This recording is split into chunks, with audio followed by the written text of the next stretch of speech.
I'm going to make this quick because it's noon and I'm already sweating buckets. We have a heat advisory out, but somebody messaged me yesterday and wanted an update on our Florida leaf tomatoes. So I'm going to show you guys. This actually has become my absolute favorite of all the ways we're growing tomatoes, and we're doing 3 different things with the tomatoes this year, but this one seems to be the easiest, the cheapest, and I think it's going to work out great.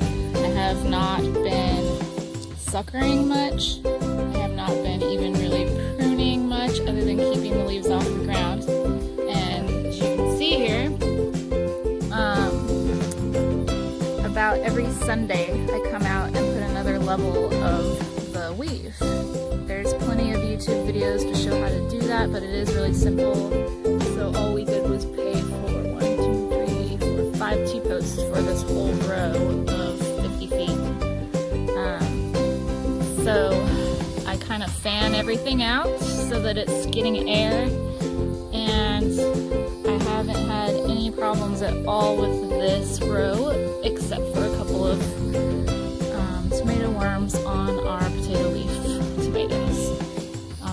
These are probably a little too bushy, but not bad, and they're starting to turn. You can see my blueberries and cream right there.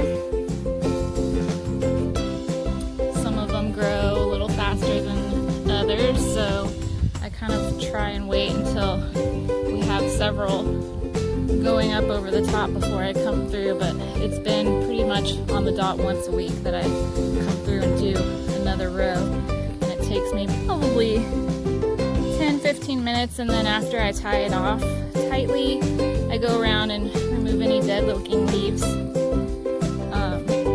anything that looks like problems. That's actually a tomatillo, and I grow those on purpose just to let it take all the bug traffic. It seems to work for me. I hardly harvest tomatillos, but since we try and do everything as naturally as possible, it takes some of the bug load off of everything else. But anyways, if you look, you can kind of see it just goes in and out of each plant and holds it up. The main thing you want to do is make sure that it's super tight. It starts off really low, so that's kind of back-breaking your first couple of rows, but now it's going to be taller than me in a couple of weeks. So, and then that is DE sprinkled on some of the tomatoes. But anyways, these are looking really good. I'm fanning them out instead of pruning them so heavily, which I absolutely hate to do. If you know me, I like to try and do things as naturally as possible, and so to me, matter of fact, my nursery friend just confirmed with me that he agrees that a plant is meant to grow.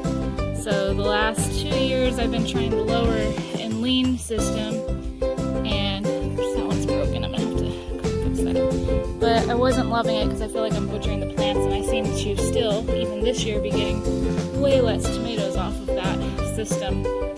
So this one's kind of like a happy medium and making me super duper happy. And it's even cheaper than buying tomato cages.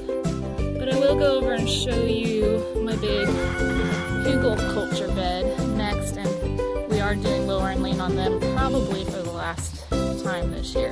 Hold on. So this is my hugel culture bed that I wanted to bring back. We've done hugel culture before at our other property, and my husband got 2 rows loaded up with wood and soil so that I could start doing this again. This is actually where we did do our lower and lean last year in the ground.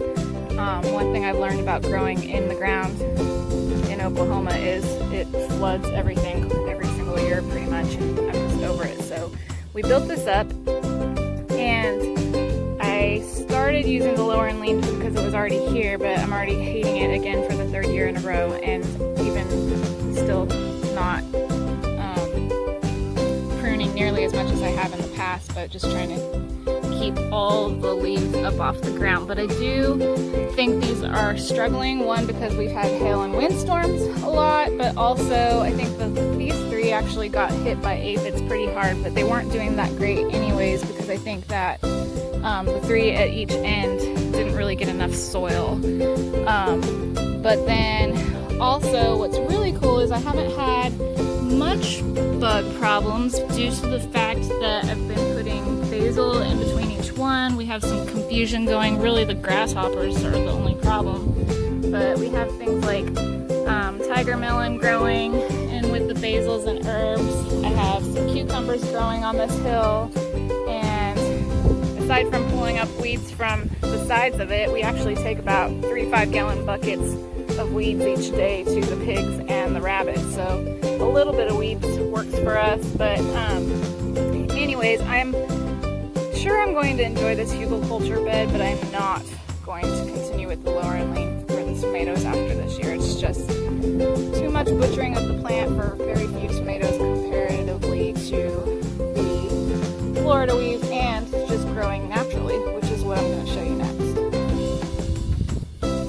So this is my hodgepodge mess of naturally growing tomatoes and some old tomato cages I have. I actually planted 16 tomatoes and I have not pruned them at all other than the bottom leaves touching the ground. This one is actually cover cropped in carrots and sweet potato vine, and then I have long beans growing on the fence line, and then I have another bed of 8 that is cover cropped in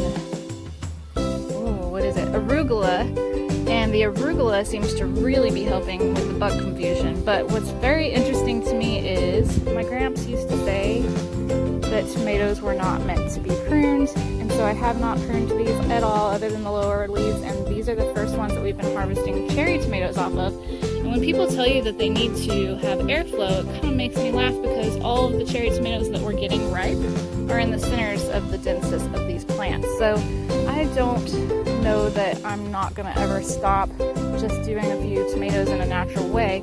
The only reason I would suggest the Florida weave is at this point it's actually cheaper to do than to continually buy tomato cages that don't tend to last more than a few years.